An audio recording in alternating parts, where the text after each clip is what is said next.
Have you seen yet the insanity that is coming out from Bath and North East Somerset Council? They want to introduce emission-based parking charges. They want to apply these charges to motorcycles. They think that a 50cc motorcycle produces the same amount of emissions as the average family car. They think a 600cc motorcycle produces the same amount of emissions as a 3-litre SUV. This is insanity. Now, the whole idea of emission-based charging for motorcycle parking is beginning to catch on. We've seen cases of it in London. Places like Islington, Camden, Hackney, they all seem to be jumping onto the same bandwagon of emission-based charges for motorcycles. Now, I don't need to remind you that when a motorcycle is parked, its carbon emissions are actually zero. So in theory, if they're doing emission-based charging, they should be paying you to park your motorcycle. Now, parking charges are a fact of life. We have to accept that. We've seen more and more of these parking charges being introduced on an emissions basis. And certainly London seems to be leading the way of forcing this through for motorcycles as well as for cars. The problem is, when you're coming up with parking charges for any kind of vehicle, you need to be looking at more than just one factor, and the tailpipe emissions of carbon should not be the only factor. Motorcycles reduce congestion, and in doing so they reduce the amount of carbon emissions from the transport system. The same applies when it comes to air quality and air pollution. Motorcycles are actually beneficial as part of the transport system. There's an easy case to make for not charging them at all. And this case is proven to work. I recently spoke to a councillor down at Southend City Council where they've recently decided to remove parking charges for motorcycles. And as the councillor said, this is based on the fact that motorcycles are actually beneficial. The amount of revenue that they would generate from the few motorcycles that they are is nominal. So there's not really any case for actually having a charge for motorcycles. Here's what the councillor had to say. Historically, the Southend never charged for motorcycle parking in dedicated motorcycle bays. There was a change of policy a couple of years ago with the previous administration that brought in charging for motorcycles as part of a wider tranche of bringing in new charges in various different places. As a motorcycle enthusiast, but not someone who's ridden one for many years.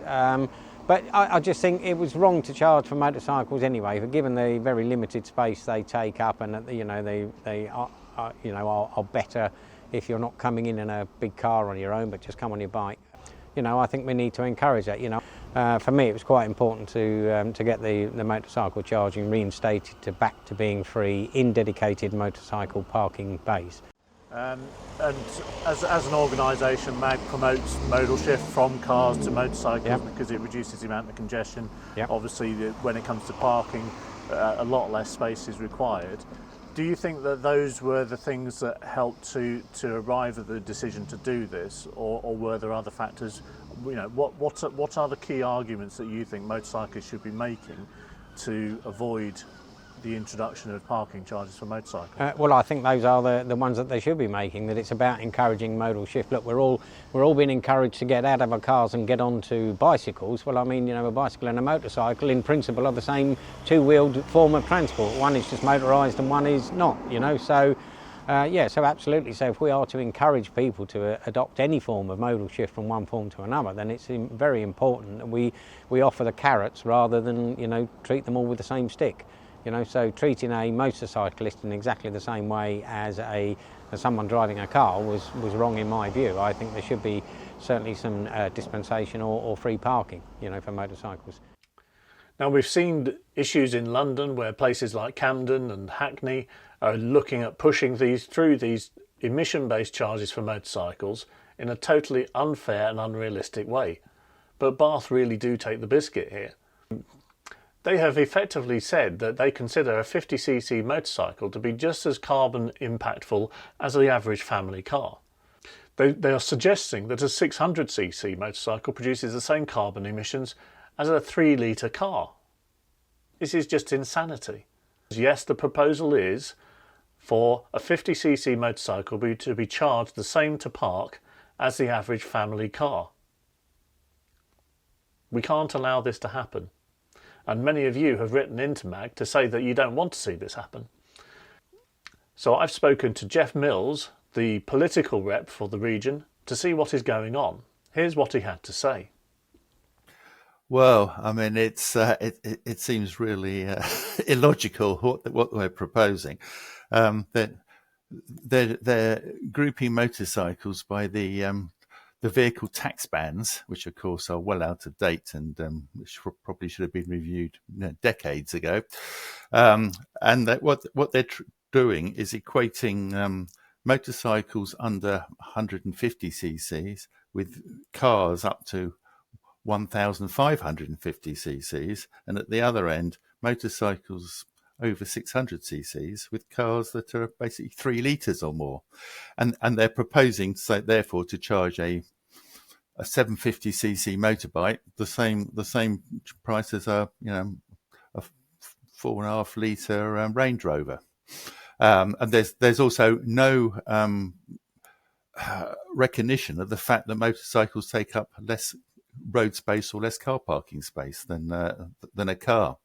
Now, I've actually been on to the Bath and North East Somerset Council's website and look at the webcast of the meeting when the executive member, cabinet member who's responsible for highways was answering questions about this, and she was very much putting this forward as it's all about reducing pollution levels. There's no safe level of air pollution. We've got to drive it down. Although there's limits, there is no safe level.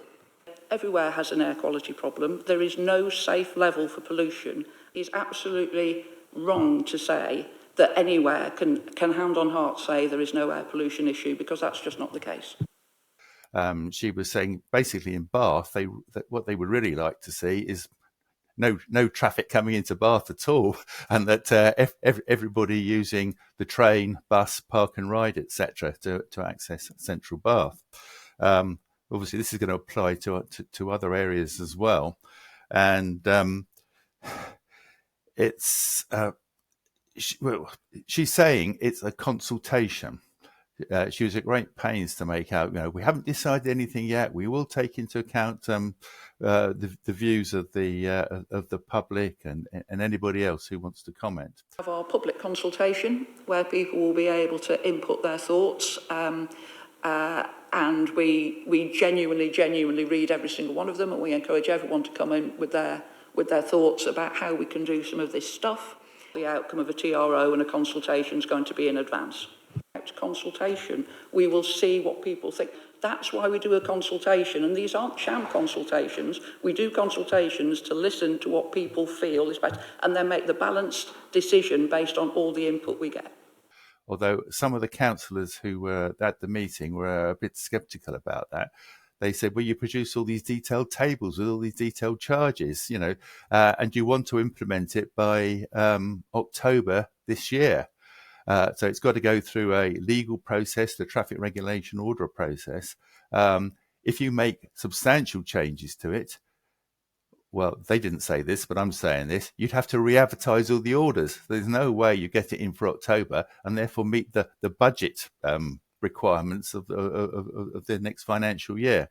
So having myself worked in local government for 40 years, prior to retiring from that, I know how these things work, and it's rare for major changes to be made as a result of a TRO consultation. It does happen sometimes if enough people, enough organisations make enough noise and fuss about it, but it is quite rare.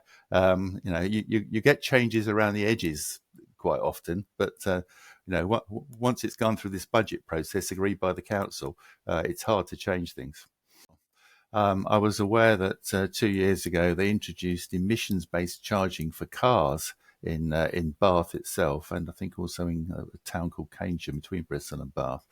But the motorcycle charges came as a bit of a bolt out of the blue, and I look at all the budget reports for all the councils in the region in the autumn leading up to the sort of budget round in the spring, and I noticed that Bath was proposing to charge residents of Bath for motorcycle permits to park. They've had a residence parking scheme, and if you wanted to park your car on the street in Bath, you had to pay for that. But this was a new one with with motorcycles. There wasn't much detail about it at all in the report, but I put in an objection and asked if they were minded to continue with it, that we be consulted further. I then looked at the budget report, which went to full council in February, and of course it went through.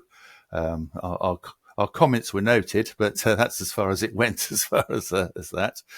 That's why we do a consultation, and these aren't sham consultations. We do consultations to listen to what people feel is best, and then make the balanced decision based on all the input we get. Of course you do. And then in March the 21st, they have what's called a scrutiny committee that sort of looks at what the administration is doing on the council. And this was the first time we saw the details of what they were proposing.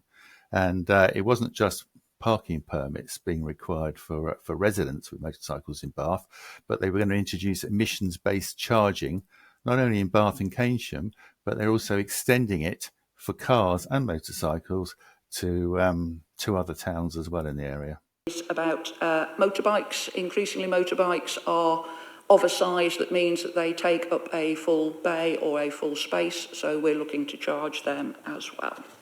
I mean, that's patently nonsense. Yes, some of them have got larger, but even the largest ones, I'd thought you can park two of those in the space of a car, and obviously, if you got a little scooter, 50c scooter, you can probably park, I don't know, 4 or 5 of them in the space of a car, and there was no recognition of that. Now, there was one interesting point that arose, that was that one of the councillors on the scrutiny committee said he was a biker himself. And he said, this is ridiculous. You're going to charge a 50cc scooter the same £15 a day to park. Motorcycles. I'm a keen motorcyclist. I have several motorbikes. But I just don't get this. I mean, if I'm understanding this correctly, and you can correct me if I'm wrong here. So if we've got a young lad, got himself a 125 scooter, or even a 50cc scooter, to get to Bath, he's going to Bath College, or he's got his first job, or he's got an apprenticeship. Am I right in saying he's going to have to pay potentially £15 a day to park, £300 a month? Is that correct?